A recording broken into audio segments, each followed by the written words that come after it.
शौकत साहब का पहला बेटा पैदा हुआ तो बीवी ने शौहर से कहा, बच्चे को दीनी इल्म पढ़ाते हैं, मेरा शौक है बच्चा हाफिज आलिम बने।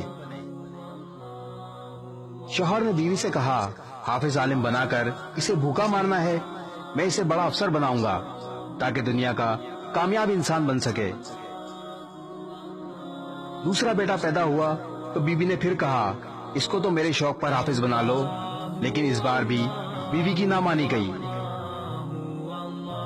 तीसरा बेटा पैदा हुआ तो बीवी ने बहुत मिन्नत समझत की कि दोनों बच्चे आपकी मर्जी के मुताबिक दुनियावी तालीम हासिल कर रहे हैं, इस बेटे को मेरी मर्जी पर हाफिज बनने दो। शौकत साहब ने बीवी के कहने पर आखिरकार छोटे बेटे को मदरसे में दाखिल करवा दिया।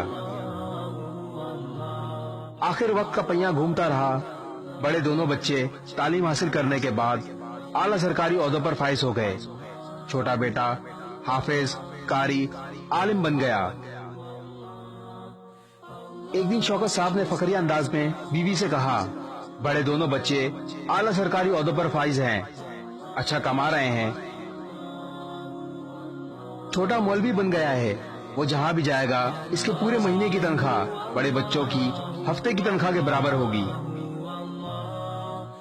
तुमने अपनी मर्जी करवा कर बड़ी गलती की है, इसका मुस्तकबिल तारीक कर दिया। बीवी ने शौहर से कहा, कल तीनों बच्चों का इम्तिहान लेते हैं, देखते हैं कौन सा बच्चा कामयाब होता है और कौन सा नाकाम। दूसरे दिन शाम को बच्चों के घर आने का वक्त हुआ तो माँ ने सर के बाल बखेर लिए, दुपट्टा फाड़ा और चारपाई पर बैठ गई। बाप अंदर कमरे में छुपकर बैठ गया। पहले बड़ा बेटा घर आया, माँ को जुड़ी हुई हालत में देखा तो पूछा, क्या हुआ माँ, ये क्या हालत बनाई हुई है? तो माँ ने कहा, तुम्हारे बाप ने मुझे मारा पीटा है।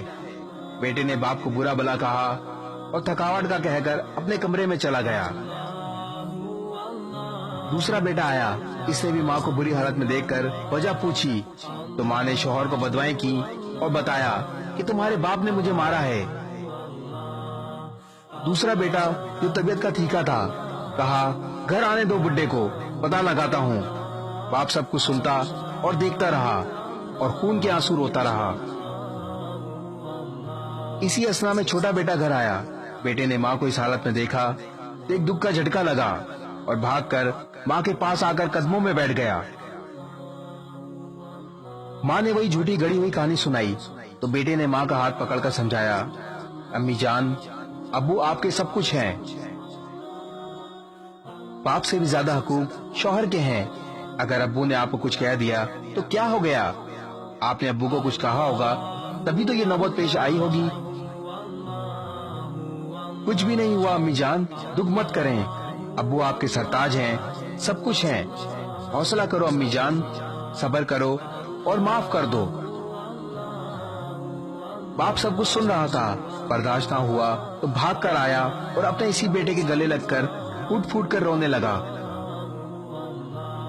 शौकत साहब को अब एहसास हुआ कि बीवी का फैसला ठीक था। माँ बाप के आदाब इंग्लिश की किताबों में नहीं सिखाए जाते। माँ बाप के हकूक से आशना तो कुरान व हदीस करवाता है। माँ बाप से कैसे पेश आना है ये कुरान व हदीस बताता है। पड़ोसियों के हकूक से लेकर माँ बाप और बहन भाइयों के हकूक तक ये सब आपको कुरान व हदीस सिखाता है। दीन इस्लाम पढ़ें, समझें और अमल करें, दुनिया और आखिरत दोनों आसान हो जाएंगी। इस वीडियो को शेयर जरूर करें, हो सकता है आपके एक शेयर से ये बात किसी के दिल में उतर जाए।